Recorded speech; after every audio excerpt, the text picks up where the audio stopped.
वैसे ही उस बालक ने कहा कि माँ मेरे वो 2 जिजमान बना दिए। माँ ने कहा हाँ बेटा अभी घी में तल के तेरे को दे रही हूँ। इतने में ही वो जो अतिथि आए थे उनने सुना कि भैया ये तो अतिथि को भी तल देते हैं। उनने कहा चलो यहाँ से। तो वो दोनों भाग गए। और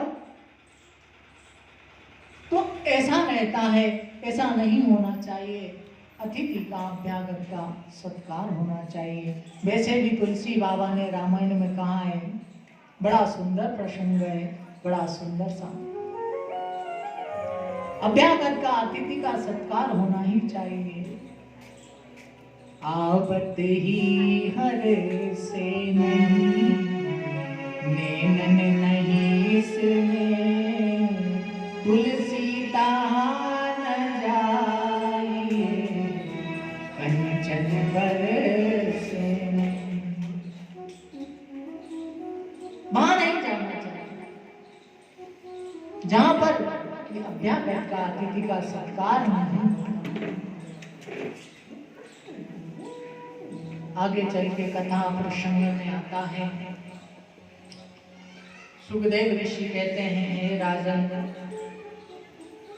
कथा प्रसंग में आगे भगवान का बराह अवतार का चरित्र आता है। ब्रह्मा जी एक समय विचार कर रहे थे, मुझे क्या करना चाहिए, सृष्टि की रचना कैसे करूं। विचार हुआ।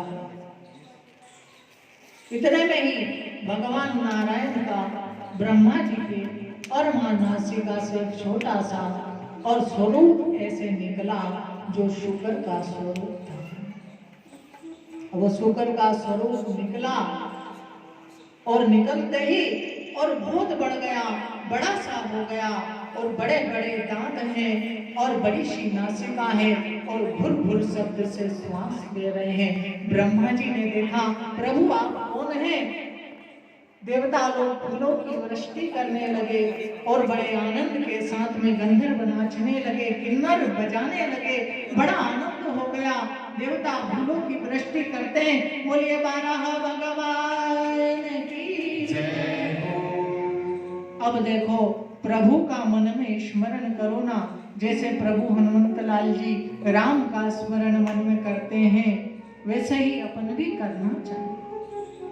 जिसमें मन में प्रभु का स्मरण किया है उसका जीवन धन्य हो जाता है। ऐसे ही और प्रभु का स्मरण ब्रह्मा जी ने किया तो देखो 12 के रूप में भगवान प्रकट हुए और प्रकट हुए तो आनंद भी हुआ।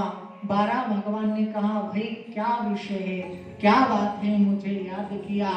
तो प्रभु ने कहा, वैसे ही ब्रह्मा जी ने कहा, बोले प्रभु आनंद तो बस इतना है कि आपका दर्शन हो गया, मैं धन्य हो गया, पर मैं सृष्टि की रचना के लिए भूमि को खोज रहा हूँ, कैसे निकालूं?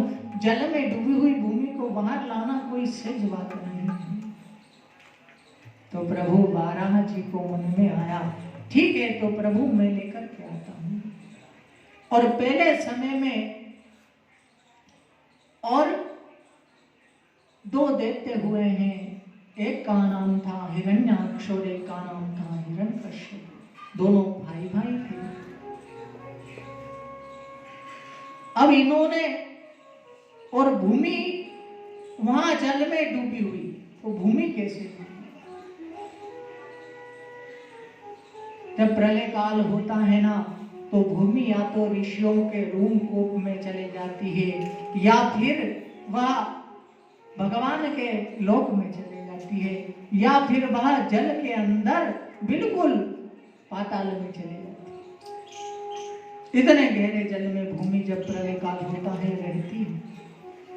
और अभी जैसे कोई विचार करे, कहे कि भैया अब तो ये भूमि और यहाँ सब कुछ प्रलय होने वाला है, वो कोई झील है वो सूख जाएगी तो प्रलय हो जाएगा। कहीं लिखा है कि भैया ये वृक्ष सूख जाएगा तो प्रलय हो जाएगा, तो ऐसा नहीं। ग्रंथ इस बात को गवाह नहीं। ग्रंथ में